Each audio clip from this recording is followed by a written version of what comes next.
तो भाई हम घर से चल चुके हैं, 1 घंटा मेरे को हो चुका घर से निकले हुए। अभी जो हमें पहुंचना है वो है 1368 किलोमीटर और लगभग 24 घंटे। तो हमारा टाइम वेस्ट हुआ है एक्चुअली ना। मैं कुछ अंदर के एरियाज़ में घुस गया था, फ्यूल डला के एक्चुअली जब मैं निकला ना तो मैंने ध्यान नहीं दिया और मैं थोड़ा सा गांव के अंदर का रास्ता ले गया। अब जाके मैं यमुना एक्सप्रेसवे पे चढ़ने वाला हूँ। सामने यमुना एक्सप्रेसवे जा रहा है तो यहाँ पे हम चढ़ेंगे। जेवर के आसपास हम पहुँच चुके हैं और टोटल जो डिस्टेंस हमने ट्रैवल किया है 51-52 किलोमीटर्स के आसपास का किया है। तो आगे चढ़ के हम यमुना एक्सप्रेसवे पे चढ़ जाएंगे, हमारी स्पीड सुधर जाएगी। बट लगभग हमारा ज़्यादा नहीं तो आधा घंटा ख़राब हो गया अंदर से आने की वजह से। तो चलो जी, नो प्रॉब्लम।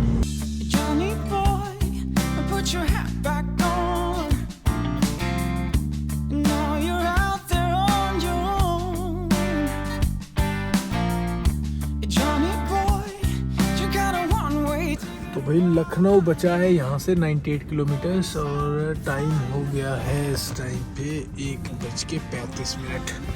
तो मेरा मन कर रहा है कि 1 घंटे झपकी ले ली जाए और झपकी ले ली जाएगी ना तो फिर मेरे को लग रहा है 4 बजे भी अगर भागते हैं तो सारे एरियाज़ को टाइमली कवर कर देंगे और फिर अपने आज टेंट का भी आनंद ले लिया जाए। हवा बहुत बढ़िया चल रही है तो मेरे को लगता है कि कोई किसी तरह का इशू रहेगा नहीं।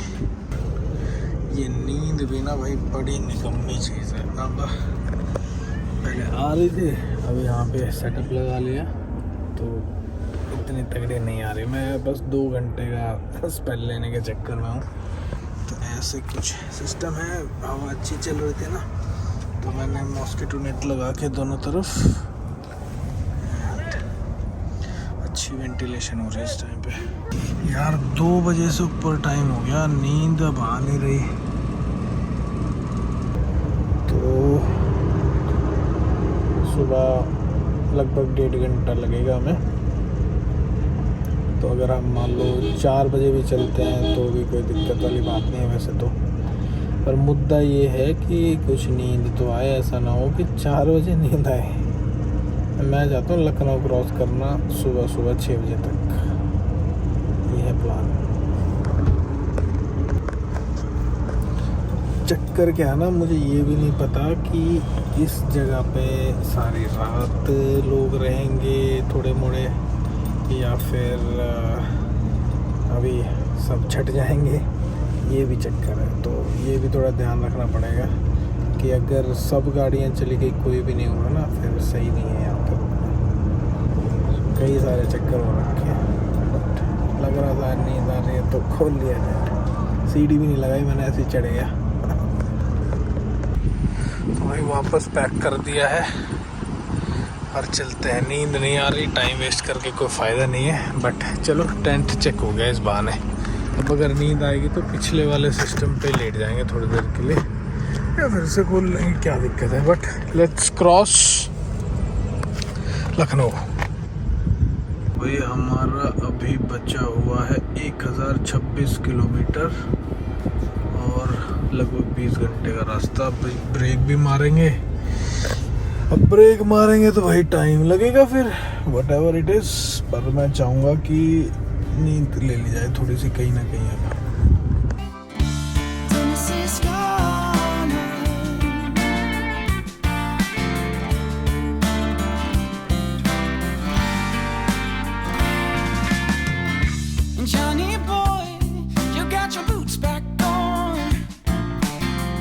सुबह होने वाली है भाई, 4:45 हो गए हैं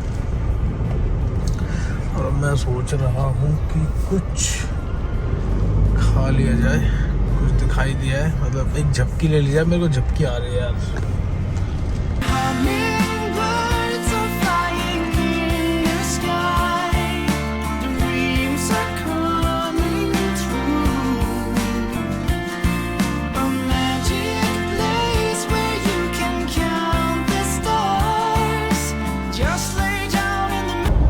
सुबह हो गई है भाई, क्या सनराइज है, सुंदर। बट हम अभी बहुत दूर है भाई साहब, बहुत दूर।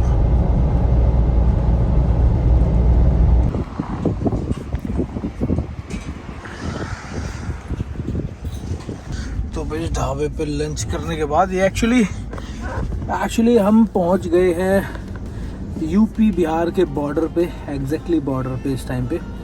और मैंने ना थोड़ा सा रेस्ट करने का सिस्टम बनाया इधर, तो अभी यार तकिया नहीं है, तकिया होना चाहिए था, तकिया होता तो मज़ा आ जाता। अब बस इस पर ऐसे क्रॉस लेट जाएंगे। धूप से बचने वाला एंगल मैंने कर दिया है गाड़ी में, एसी ऑन है तो थोड़ा सा कंफर्ट रहेगा। अरे पीछे वाले वेंट आज असली में काम कर रहा है, तो फटाफट से एक कीड़े मारने की दवाई पी के और फिर उसके बाद में अपन थोड़ी देर कोशिश करेंगे झपकी लगाने की। अब हम इस टाइम पे बिहार में से गुजर रहे हैं और रोड कंडीशंस यार अब तक तो बहुत बढ़िया है। मतलब इवन एक आध पैच बिल्कुल वो भी जाके बिहार में आया, हल्का फुल्का छोटा सा पैच जिसपे थोड़ा सा टूटा हुआ था, नहीं तो वही रोड्स बहुत सुधर गए। और मैं देख लो पूरा दिल्ली से चल के और बिहार के मिड में पहुंचने वाला हूँ। मुजफ्फरपुर पहुंचूंगा तो बिहार के सेंटर में पहुंच जाऊंगा मैं। Good morning guys. तो भाई आज हो गई है 22 तारीख और मैं एक्चुअली कल दरभंगा पहुंचा अराउंड 4:30 बजे के आसपास। फिर मैं सोचा लंच कर लेता, तो लंच करने के बाद फिर मुझे लगा कि अब कोई फ़ायदा नहीं है, क्योंकि जो मेरा यहाँ से सिलीगुड़ी का डिस्टेंस है वो है लगभग 7.5 या 7 घंटे का। तो उस टाइम के बाद चलना और वहाँ पहुँचना कोई लॉजिक नहीं था, क्योंकि मैं फ़र्स्ट टाइम किसी एरिया को करता हूँ तो I always try to travel दिन में, क्योंकि देखना भी रहता है रोड कैसे हैं, तो बड़ा क्यूरियस रहता हूँ इस चीज़ को लेके मैं। तो मैं चला था 20 तारीख को रात को 9 बजे फरीदाबाद से, और मैं चलता ही रहा। बीच में मैंने ट्राई किया 1-2 जगह पे सोने वोने के लिए, बट नींद नहीं आई, बट टाइम वेस्ट हुआ। तो मैं पहुंचा था दरभंगा कल शाम को 4 बजे के आसपास। तो अब देख लो कितने घंटे मैं सीट पे था, तो थक तो गया ही था। तो उसके बाद कल यहाँ पहुंचने के बाद फिर मैं होटल ढूंढने लगा, और क्योंकि मैं मुजफ्फरपुर में नहीं रुका, तो मुजफ्फरपुर एक बड़ा शहर है यहाँ का और वहाँ पे होटल मिलने के चांसेस ज़्यादा थे। बट यहाँ पे क्या था, लिमिटेड अवेलेबिलिटी थी, तो मैं लगभग 1 घंटे तक ढूंढता रहा, तब जाके एक ढंग का होटल मिला मुझे। और थैंकफुली यार मैंने वो मेहनत कर ली, क्योंकि नींद बहुत ज़्यादा आ रही थी और ढंग की जगह पे सोना बहुत ज़रूरी था। तो मैं सोया यार, कल रात को शायद 8-9 बजे सोया था और सुबह लगभग उतने ही बजे मैं उठा हूँ। तो 12 घंटे की नींद, बट बहुत रिफ़्रेशिंग फील कर रहा हूँ अभी। तो ऐसा कुछ रूम है तो छोटा सा ही, बट ठीक है, कोई दिक्कत नहीं। और अब बज गए हैं 10:15, तो नाश्ता मैंने ऑलरेडी कर लिया है, और नाश्ता करने के बाद में अब 11:30 तक इन्होंने बोला चेकआउट का टाइम है इनका। तो मैं क्या करूँगा, मैं अब नहा लेता हूँ फटाफट से और फिर यहाँ से निकलने की कोशिश करता है। एक तरह से हमारा डे 2 है। टोटल जो डिस्टेंस था वो बता देता हूँ। टोटल डिस्टेंस था हमारा 26 घंटे का टू सिलीगुड़ी वेस्ट बंगाल में है। तो सिलीगुड़ी पहुंचने के बाद में लाइक यू फील कि हाँ आप पहुंच गए हो जहाँ आप पहुंचना था। उसके बाद में सिर्फ आपने फिर देखना है कि कहाँ जाना है, मतलब मेरे हिसाब से जो मैं सोचता हूँ। तो आपने करना क्या है, टोटल डिस्टेंस जो था वो था 26 घंटे का, और अब बचा है लगभग 7 घंटे का। तो आप समझ सकते हो कि हमने लगभग 19 घंटे का डिस्टेंस काट दिया एक दिन के अंदर।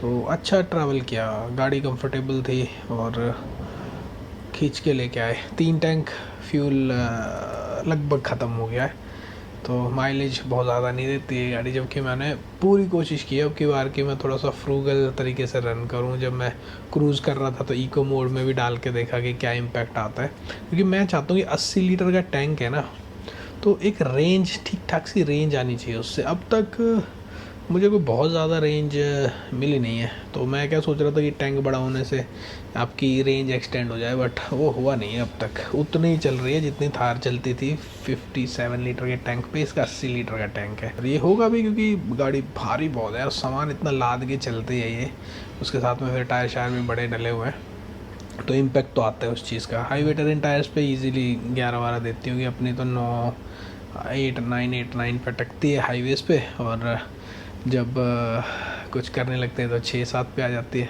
But that still okay. तो भाई यहाँ पे बारिश चल रही है बिहार में, और पेड़ बिल्कुल हरे हरे, मतलब मुझे ज़्यादा हरियाली दिख रही है जिसकी जनरली हमें आदत नहीं है। तो मुझे बिहार काफ़ी हरा भरा दिखाई दे रहा है, कई जगह पे तो मतलब पूरा ग्रीन बेल्ट की ग्रीन बेल्ट है, तो बढ़िया लग रहा है मतलब देख के कि यार क्या हरियाली है चारों तरफ। अभी एक कस्बा आ गया, कोई टोल आ गया, आई डोंट नो कितने के टोल ऑलरेडी कट चुके हैं, तो टोल तो बहुत हो गए हैं यार, बट रोड कंडीशंस भी बहुत बढ़िया हैं। मुझे हो गए हैं 1100 प्लस किलोमीटर चलते हुए इस टाइम पे।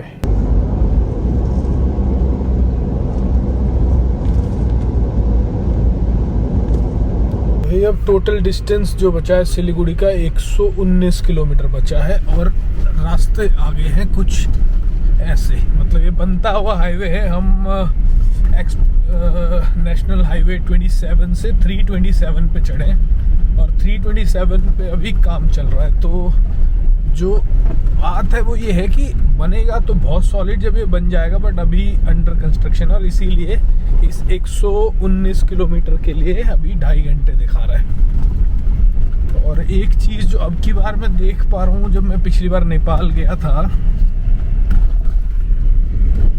तो जब मैं नेपाल गया था ना, तो मैं गया था स्टॉक सस्पेंशन पे, टायर यही थे, और वहाँ पे ना रोड बहुत ख़राब थे नेपाल के अंदर, तो वही बड़ी मतलब दुखदाई स्थिति बन गई थी। गाड़ी वैसे ठीक चल रही थी, बट हवा बहुत ज़्यादा नहीं रखी हुई थी मैंने, उसके बावजूद भी मतलब स्पीड्स मेंटेन नहीं हो रही थी उन रोड्स पे। अब जैसा मुझे लग रहा है जिस तरह से ये आयरन मैन के साथ में हैंडल कर रही है ख़राब रास्तों को, तो अगर मैं एयर और डाउन करूँगा, अगर बिल्कुल रास्ते पूरे ख़राब ही हैं, तो मतलब we can do very comfortable drive, तो ऐसा मैं फील कर पा रहा हूँ। तो अभी बढ़ रहे हैं, फिर से ठीक हो गया। अब सबसे बड़ी प्रॉब्लम क्या है कि कभी लेफ़्ट में चल रहे हैं, कभी राइट में चल रहे हैं, और लोग यहाँ पे थोड़ा सा रॉन्ग साइड आना वैसे भी ज़्यादा पसंद करते हैं, तो थोड़ा सा ध्यान से चलना पड़ रहा है। कभी लेफ़्ट की साइड जा रहा है सारा ट्रैफिक, कभी राइट की साइड जा रहा है, तो ऐसे कुछ हालात हैं अभी इस रोड के इस टाइम पे।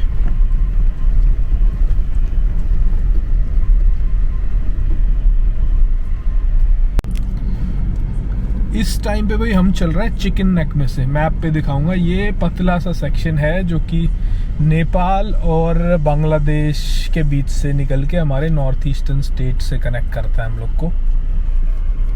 अब हम पहुंच गए हैं भाई वेस्ट बंगाल। वेस्ट बंगाल में अब हम सिलीगुड़ी से हैं लगभग 34 किलोमीटर्स, और देखो ग्रीनरी, और अभी ये बढ़ती जानी है। तो अभी एंट्री है हमारी, जब हम असम जाएंगे, जब हम सिक्किम जाएंगे, असम जाएंगे, बहुत जगहें हैं और बहुत कुछ देखने को है। अभी तो बस मैं जितने जल्दी हो सके पहुंचने के चक्कर में बस खींचते हुए आ गया हूँ, बट ठीक ठाक टाइमली पहुंच गए हैं। तो मैं अब कल कराऊंगा गाड़ी की सर्विस 20,000 किलोमीटर्स वाली, और फिर उसके बाद में फिर आगे बढ़ेंगे। ये काम कराना कल ज़रूरी है, जब सर्विस सेंटर मिल ही जाना था तो जल्दी सर्विस करा के फ़ायदा क्या था। और सिलीगुड़ी में मैं रुकने वाला हूँ, आज सिलीगुड़ी में ही सर्विस करानी है, कोई दिक्कत नहीं किसी तरह की। और फिर उसके बाद में फिर मुझे टाइम भी मिल जाएगा आगे की प्लानिंग करने का।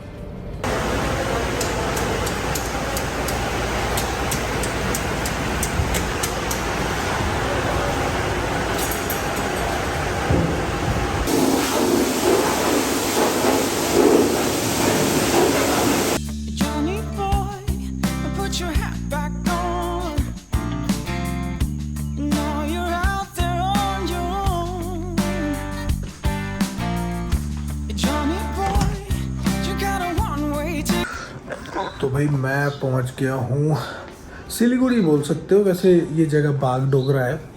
तो मैं यहाँ पे YKC फार्म्स पे रुका हुआ हूँ। बहुत ही बढ़िया प्रॉपर्टी है और कुछ ऐसा बाहर नज़ारा है, ग्रीन ही ग्रीन ही ग्रीन ही ग्रीन, सब कुछ ग्रीन। तो जो अभी कहानी चल रही है वो ये चल रही है कि कल मैंने हाइलक्स की सर्विस करा ली थी, क्योंकि गाड़ी की 20,000 किलोमीटर वाली सर्विस आ गई थी। और फिर हमें मिला कि ब्रेक पैड भी गाड़ी के ख़त्म है, तो ब्रेक पैड्स वगैरह चेंज करा ले। उसके अलावा बाकी चीज़ें चेकअप हो गई, क्योंकि आगे थोड़ा सा अब शुरू होने वाला है हमारा ये वाला सेक्शन, और थोड़ा सा टफ रहेगा। तो गाड़ी स्वस्थ हो तो ज़्यादा बेटर रहता है। तो अभी के लिए क्या चल रहा है कि मैं सोच रहा हूँ कि एक पहली वीडियो एडिट करके डाल देता हूँ। बहुत सारे लोग पूछ रहे थे कि भाई वीडियो नहीं आई। तो एक्चुअली अब तक कुछ खास हुआ नहीं है। मैं पहुँचा नॉन स्टॉप और उसके बाद में गाड़ी सर्विस कराई, उसके बाद यहाँ पे है, एंड देन उसके बाद में अब आगे बढ़ेंगे। आगे का प्लान है जो वही मेन है। अब तक तो लाइक मैं एक ही वीडियो बना रहा हूँ इसकी। रोड कंडीशंस की मैं जो बात कर रहा था, road conditions are good throughout, मतलब चाहे यूपी हो, चाहे बिहार हो, चाहे वेस्ट बंगाल हो। वेस्ट बंगाल में एक जो रूट है जिसकी मैं बात कर रहा हूँ वीडियो बीच बीच में, वो अभी बन रहा है, तो उसकी हालत थोड़ी सी ख़राब है बीच बीच में, बट उसके अलावा roads are really good throughout. जो NH27 अगर आप लेते हो, NH327 जो है वो अभी बन रहा है, तो उस पर थोड़ा सा टाइम लगता है। तो ये वीडियो मैं अभी एडिट कर देता हूँ, डाल देता हूँ, आप लोगों को पता लग जाएगा क्या चल रहा है। तो देखते रहो और इन्जॉय करो नॉर्थ ईस्ट को। Keep watching, bye bye.